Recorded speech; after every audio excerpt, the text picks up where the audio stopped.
করব। বাংলার মাটিতে আর কোন আগ্রাসনকে আমরা মেনে নিব না।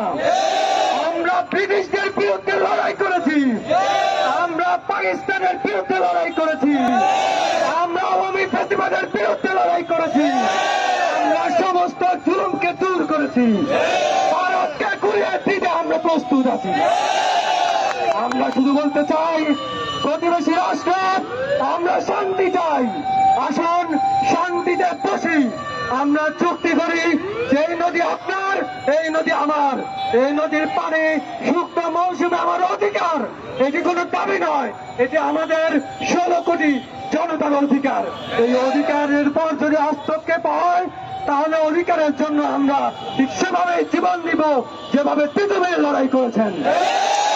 আমরা বলতে চাই, আজকে ঢাকা বিশ্ববিদ্যালয়ের এখান থেকে আমরা আওয়াজ তুলছি, এই আওয়াজ সারা বাংলায় ছড়িয়ে দিতে একটু সময় লাগবে না।